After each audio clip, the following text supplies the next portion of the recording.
Cassidy here, and I'm coming to you from a really special part on the property that I own, and it's this part here you can see around me. This is where I can feel a real amazing strong energy, and it's probably somewhere where we'll end up building a little conference center or a little training facility or a little something here because the energy feels right here. And I often come down here and just feel it out and sense it. And there's something about this part of the property that is magical. And what I wanted to do is I just wanted to take this opportunity to share with you, you know, some things that I feel would be really beneficial to you if you're out there right now and you're listening to this and you're trying to get things done and you're trying to achieve things and you're feeling a little bit overwhelmed, and you've got so many to-do lists happening, you've got all these demands coming at you, and you've got you know you're just trying to find some grooves and some stability in your life.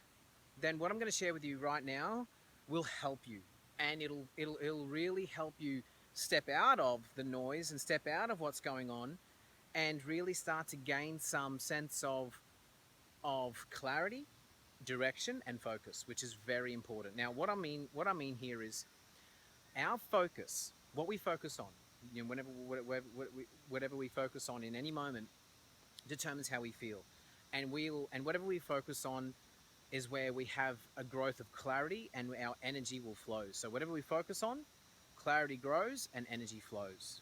Okay, now the reason why I shared that with you first before I shared with you my little tactic is because what I really see a lot of people struggle with when they're trying to achieve, and there's multitude of different things going on, is that they struggle with a to-do list. It's as long as you can imagine, and it just keeps growing, and the more that you try and tick it off, the more that just gets added to it, right? So what I teach my students and what I'm sharing with you is that stop focusing on to-dos. Yes, it's important to have a list there. I understand that, and if you listen to a video of that I've done before about the 80-20 rule, we can really get to understand how the power of the 80-20 rule when we look at the to-do list. But that's not where we focus, right?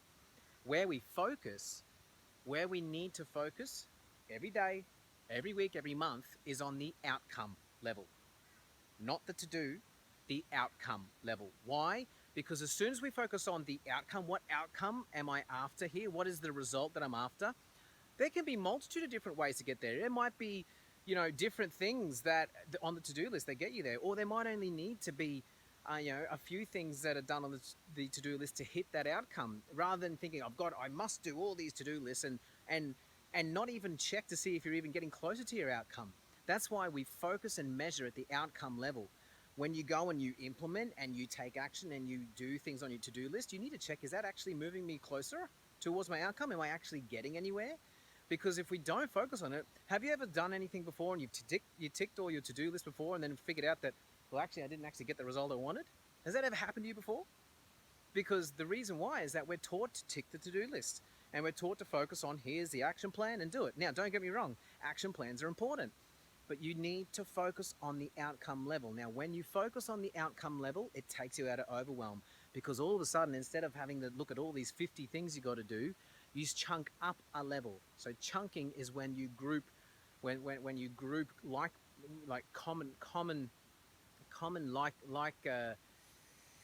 for like together to create an overarching outcome, right? Now, when you focus on the outcome level, there's not going to be as many, and you then start to then get out of overwhelm and go, this is my outcome. This is what I'm after. Now, I'm going to now start to move towards that by doing these actions, but measuring to see if I'm actually hitting it. So guys, if you could just take that one thing away and implement and start to chunk up your level of focus, and I'll call it the strategic altitude. And my event, the game plan, I go on to in depth about this, but I call it the strategic altitude, and a lot of people are at the lowest level of strategic altitude, and that's all they focus on. They never even go up one step.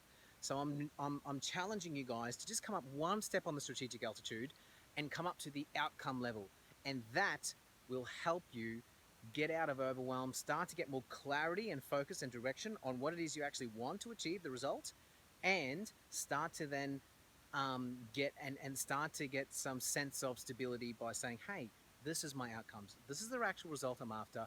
Let's make sure that we're actually getting that. We're actually heading towards that. Okay, guys, so please share this, like this, put your comments down below. I love to hear from you, and I look forward to serving you again real soon.